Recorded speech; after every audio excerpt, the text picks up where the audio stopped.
Dragnet. Ladies and gentlemen, the story you are about to hear is true. The names have been changed to protect the innocent.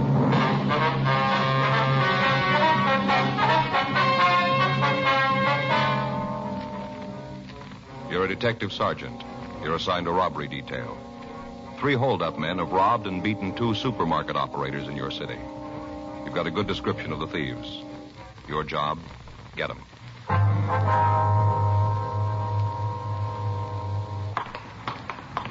It was Tuesday, November 3rd. It was cold in Los Angeles. We were working the day watch out of robbery detail. My partner's Frank Smith. The boss is Chief of Detectives Thad Brown. My name's Friday. We'd gotten a hotshot call about a robbery, and it was 9:46 a.m. when we got to the corner of Lockwood and Barton Avenues. The Lockton Market. Officer back there. Yeah. Friday and Smith, Central Robbery. Oh, yeah, I'm Jackson, Unit 3A7. You answered the call? Yeah, we got here a couple of minutes ago. Where's the victim? Back room there. He's pretty bad off. Ambulance attendant's with him now. Mm-hmm. My partner's checking the neighborhood. If there's nothing you need me for, I'll give him a hand. Yeah, make a 211 report for you, Lee, will you? Right. Thank you. Looks like there was quite a fight. Yeah, stuff all over the place. Come on. What do you got in that bottle? It sure stinks. Yeah, you got to clean up these cuts. So try to hold still, huh? Ow! Hey, take it easy, huh? Yeah, something you want? We're out of Central Robbery. Is this the victim? Yeah, a couple of cuts, nothing serious. Tell him about Andy. He's the one who really got it. Who's Andy? Yeah, the clerk. Pretty rough. Looks like it might be a fractured jaw. He's on the truck now. Now, let me get this tape on you now, huh?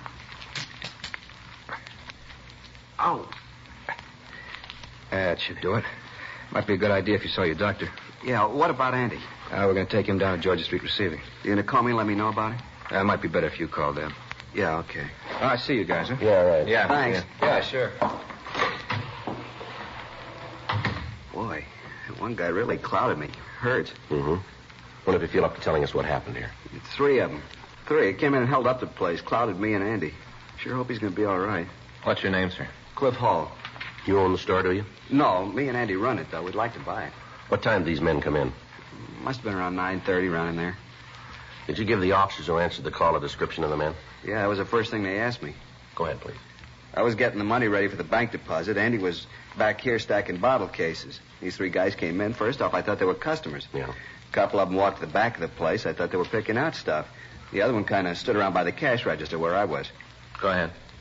Well, after he was there for a minute and I see the other 2 aren't picking up nothing, I asked him if there was something I could get for him. That's when he pulled out a gun. What about the other 2? Oh, it worked like they had some kind of signal. As soon as the one in front pulled his gun, the other 2 did too. The fellow asked me to put all the money in a paper bag. Got the bag from up in front there. Took it right out of the stack and handed it to me. Said for me to put the dough in it. You recall his exact words? What? The way he said it, the words he used. You recall them? Let me see. I think it was, put all the dough in this bag. Don't say anything. Just do as I say. That was the way he said it. What'd you do then? Like he said. He had that gun pointed right at me. I could see the other 2 guys. I wasn't going to do anything but what he told me. I put the money in the bag. Mm-hmm. I thought they'd leave the place, but that's when Andy came out. I guess he wondered what the other 2 were after. You see, from where he was, he couldn't see the guns. Oh. He walked out to them, asked if there was anything special they were looking for. Mm-hmm. What happened then? Well, then he saw what was happening. Saw the guns, and he tried to throw the guys out. I don't know why he did it. Andy's like that. He gets an idea in his head, and there isn't anything that'll shake it loose. He tied into those 2 guys, almost had them whipped, too, even with the guns. The guy that was with me saw what was going on and yelled back at him, told him not to shoot. He ran back and laid his gun alongside Andy's head. Oh, clouded him right along in here. Mm-hmm. Andy dropped like a sack of potatoes, and the 3 guys ran out of the store. How much money did they get, you know? I hadn't finished up with a bank statement yet. I'd just be guessing, but I'd say about $8,000. Might run to 8.5, but that's about it. I see. Now, if you could just give us a description of the men. All 3 of them? If you could, yeah. The one who was with me must have been about 5'11", kind of dark-complected, had straight black hair. What color were his eyes? Brown. You have any marks or scars you could see? No. Clean shaven? Yeah, I had a real dark beard. Looked kind of like he had some kind of talcum powder on. Do you remember how he was dressed? Let's see. A dark blue suit, gray top coat, gray hat. Was he wearing a tie, do you know? Yeah, a gray tie with maroon stripes. You know, kind of diagonal, a thin tie. Anything unusual about him? Make it easier for us to identify him? No, I don't think so. How about the gun he was carrying? What kind was it? I couldn't see the name. No, sir. I mean, was it an automatic or revolver? Oh, an automatic. Looked like a big caliber. I'd say .45. One of the other fellas had a revolver, but the guy with me and the small one had automatics. You know if they drove a car? Well, if they did, I didn't see it.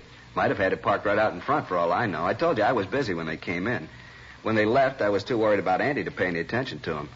The way they hit him, a terrible thing, right along here. Oh, excuse me a minute. I got some aspirin here in the drawer. Yes, sir. Sure hope Andy's going to be all right. We've been together a long time. Can't get over that little guy, the one who hit me. I should have taken him. But the big one, he's tough looking, a real fighter. Well, this isn't going to help much. Huh? He's going to lose this one.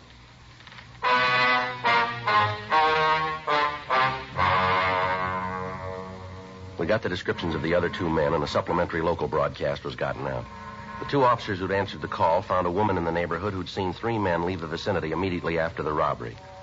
She said that she was parked in a car half a block from the store on the same side of the street. She explained that about 9:20 a.m., a car had pulled into a parking place in front of her.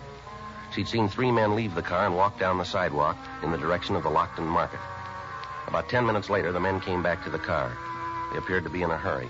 One of the men was upset and arguing with the other 2. She told the officers that they'd gotten into the car and driven off toward Hollywood Boulevard. We asked her to describe the 3 men. The description she gave us matched the one we'd gotten of the thieves. She gave us a description of the car, and another supplementary broadcast was put out. We asked her to come down to the City Hall to go through the mug books to see if she could give us a positive identification. The report from Georgia Street Receiving Hospital indicated that the victim of the slugging, Andrew Rich, was suffering from a fractured jaw and a concussion. He was given emergency treatment and removed to the county hospital. The crime lab crew came out and they went over the store for physical evidence. They were able to lift 3 partial fingerprints from the counter next to the cash register. Dean Bergman and Leighton Prince explained that the partials were not enough for identification, but that if we apprehended the hold-up men, he'd be able to tell us if they'd left the impressions. 10:27 a.m. We took the victim, Clifford Hall, and the woman who'd seen the car to the mug room. They went through the mug books, but they were unable to come up with an identification. We had the stats office make a run on the M.O. They came back with a list of 17 names of men who at one time or another had used the same method of operation. The list was split, and Sergeants Meade and Leitner worked with us in checking the names out. Thursday, 3:48 p.m. Frank and I got to the 6th name on our list. Jerry Evanston, that right? Yeah. Sure dark in this hall. He ought to wash the windows, let some light in. Yeah, here we are.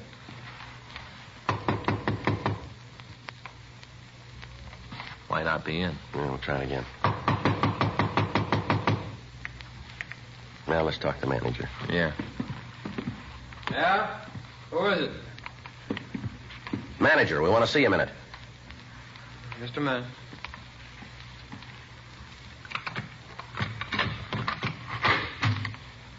What do you want? I was asleep. Come on, Evanston, open up. Yeah, we can get out of here. Police officer. Come on. Watch it, Joe. All right. All right, come on, Evanston, get up. What are you doing? I'm clean. Look, you got no right to come busting in here like this. Yeah, you're so clean. What are you putting that trouble for? I got scared, that's all. I just got scared. Well, how'd you feel if somebody woke you up and then shoves their way into your room? You ain't going to stand around and just let them do it. He's clean, Joe. I told you that. Look, I got no trouble and I don't want none. You check with Galloway, he'll tell you. I'm home every night at 9 o'clock, every night. Where were you this morning? Huh? This morning, where were you? What time? You just tell us what you did, starting when you got up. I was up all night. I got a virus or something. I couldn't sleep. Take a look there in the dresser. You can see the stuff I've been taking. I haven't been out of this room, not for a couple of days. Can you prove that? Why? Can you? No, there wasn't anybody here. You get any phone calls? No.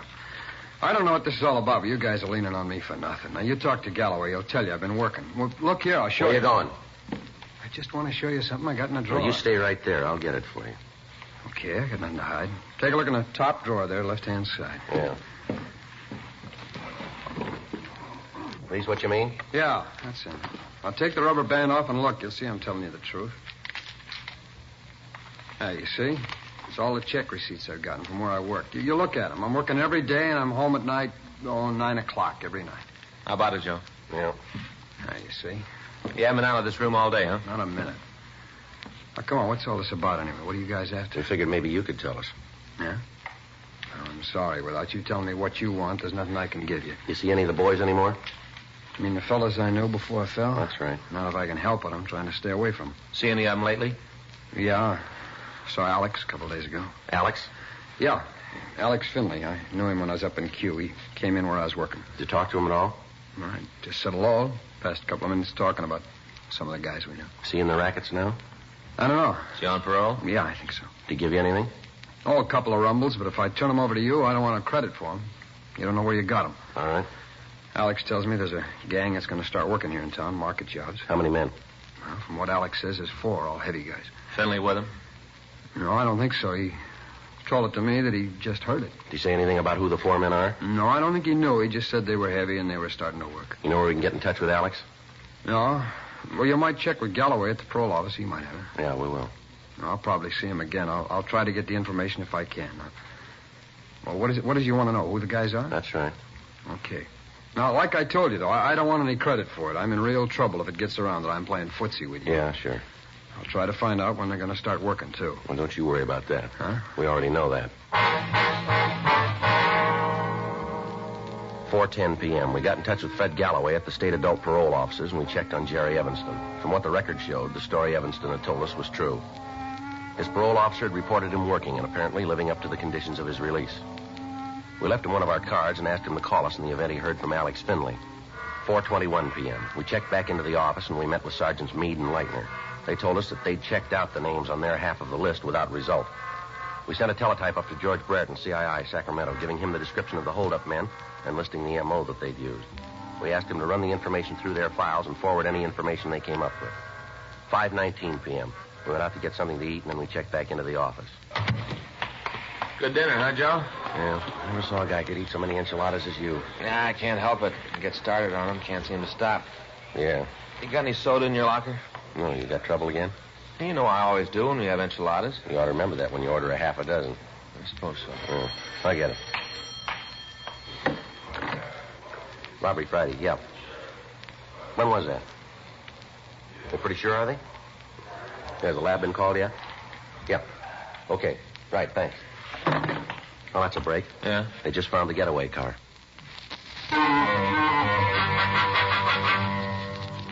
6:47 p.m. We left the office and drove out to where the car had been found. It was parked on Lockwood Avenue, 5 blocks from the market that had been robbed.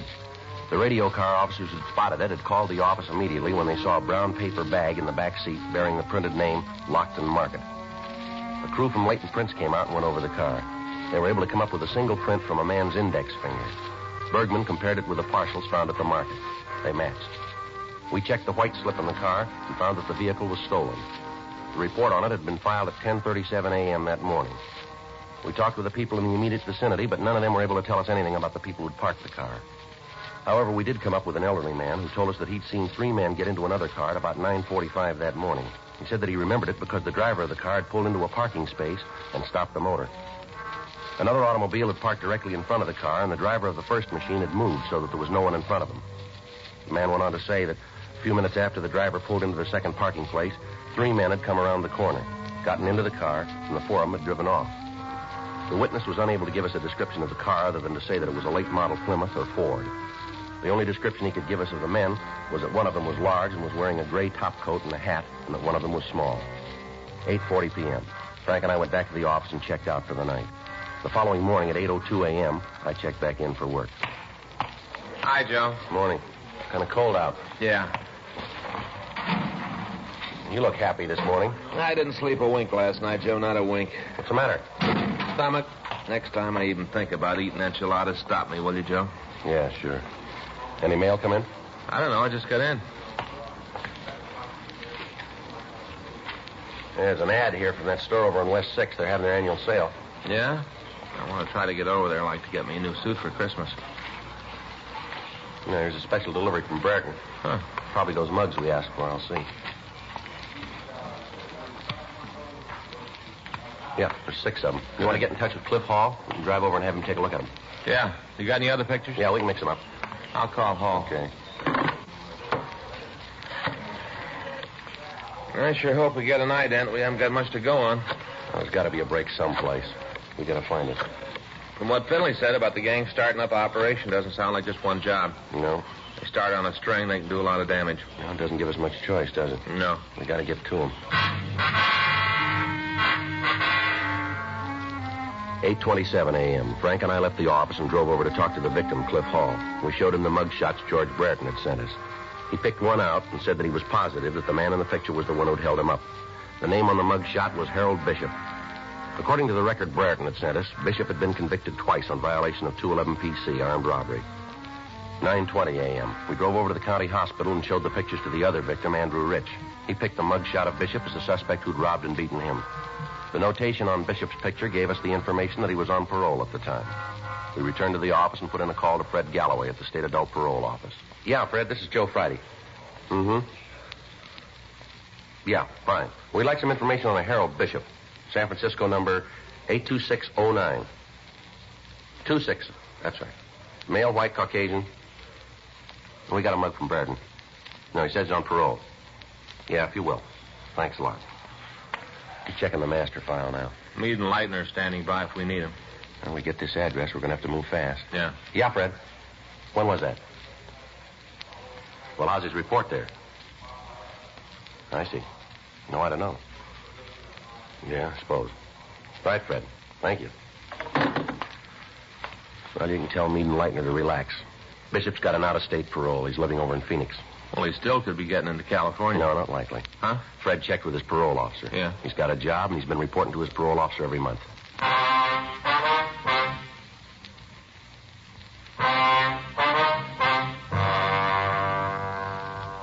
We asked Fred Galloway at the state parole office to contact Bishop's parole officer in Phoenix and check him closely. The report came back that the suspect had a job with a small contractor and that he'd been working regularly. He'd also been giving monthly reports to his officer. We'd had a suspect identified by two of his victims, and yet if the information we'd gotten was correct, it would have been a physical impossibility for him to have committed the robbery. We got a copy of his jacket and looked over his past record. We found that Bishop had been arrested for armed robbery the first time 18 years previously. He'd been brought to trial and acquitted. The next arrest was 10 months after his trial. He'd been convicted and served 6 years at San Quentin. He'd been released, and within 6 months, Bishop had been picked up again. This time, he was sent to Folsom Penitentiary. While he was there, he appeared to be a model prisoner, and after serving 4.5 years, he'd been placed on parole. After leaving the prison, he'd requested and he'd been granted an out-of-state leave. In checking Bishop's M.O., we found that it matched exactly that of the thieves who'd held up the Lockton Market. The time of approach was the same. The number of men used was the same. The method of leaving the scene was exact. We had a suspect, and yet he couldn't have committed the crime. 3 weeks passed. On Saturday, November 26th, the thieves hit again. In checking with the victims, they identified the mugshot of Bishop. We put in a long-distance call to the Phoenix Police Department and asked them to check on the suspect. We got word back that he was in their city. They told us that he wasn't at work due to a virus infection. They went on to say that they'd checked with his landlady and that she'd told them that Bishop hadn't left his apartment at all on the day of the theft. Monday, November 28th, we got our first break in the case. I'll get it. Robbery, Smith. Yeah. Oh, yeah, Jerry. Uh-huh. You sure about that? Where? Uh-huh. How about the rest of them? Yeah, just a minute. Toss me that pad, will you, Yeah, Joe? here you go. Okay, Jerry. Go ahead. Yeah. Mm-hmm. How do you spell it? L-A? L-E-A-H-Y? Uh-huh, I got it. Mm-hmm. You know the address?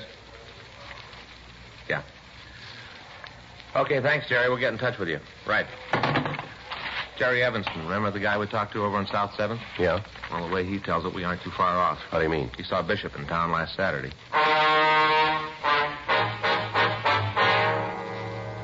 We put in a call and we found that there were 2 major airlines with flights to Phoenix. The flight time they listed was 1 hour and 35 minutes by air.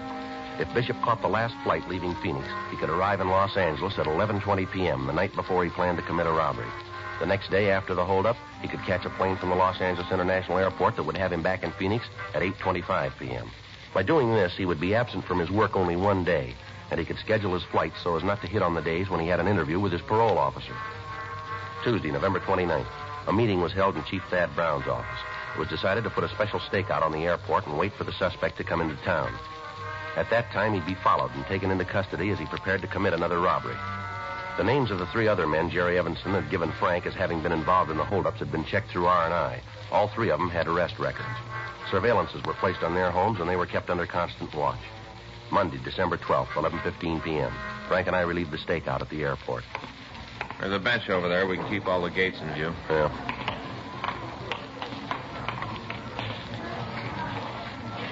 Wonder when he's going to hit again. I don't know. The last couple of weeks have sure dragged by, haven't they? Yeah. Anything on the other 3 guys? Well, I talked to Pinky Meade this morning. He and Leitner are staked out at Leahy's apartment. How they doing? Nothing. They're parking the car down the street. From what they say, Leahy's like a clock. He comes in at 5 a.m., leaves at 9 p.m. every day. You got a cigarette? Yeah. Here you go. Thanks. Joe. Yeah. That's Bishop. Let's let him get outside. Yeah. Wonder if he's got any luggage. Well, they bring it up outside. We can wait for him there. All right, come on.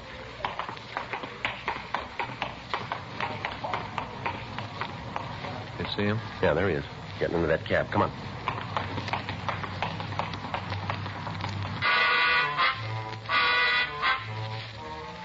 Frank and I got in our car and followed the cab taken by the suspect. We followed him out of the airport grounds and then up La Brea Avenue. The cab turned right on Washington Boulevard and headed for downtown Los Angeles. We pulled up to a stoplight. Still got him? Yeah, he's still up ahead, in front of that blue Mercury. See him? Yeah. You got the number of the cab? Mm-hmm. 2974. There's the light. All right, let's go.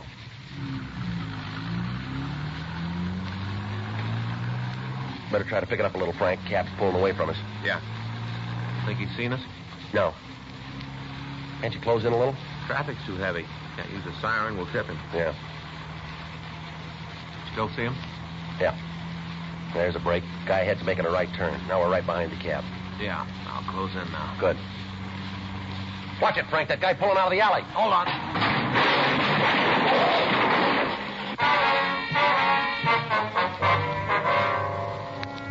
As we drove down the street after the stoplight had changed, the car had failed to make a boulevard stop coming out of an alley, and we'd hit it broadside.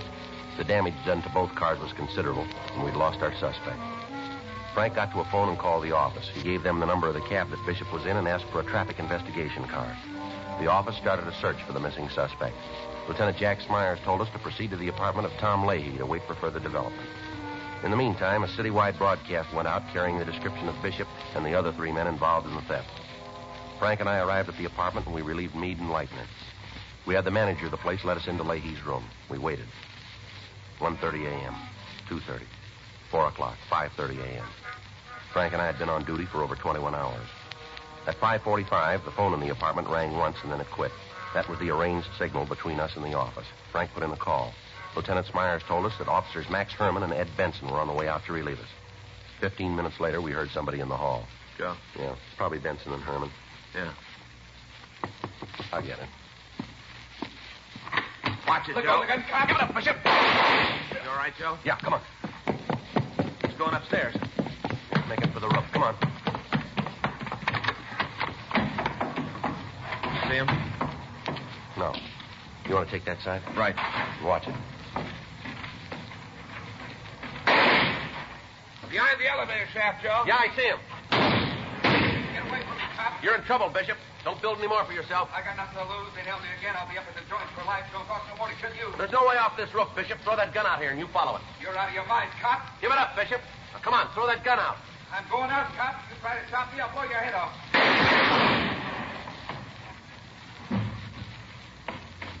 You all right, Joe? Yeah. How is he? Now, I better call an ambulance. Yeah. What's that fill out of his pocket? Wait a minute. Something he'll never use. Yeah? Airplane ticket to Phoenix.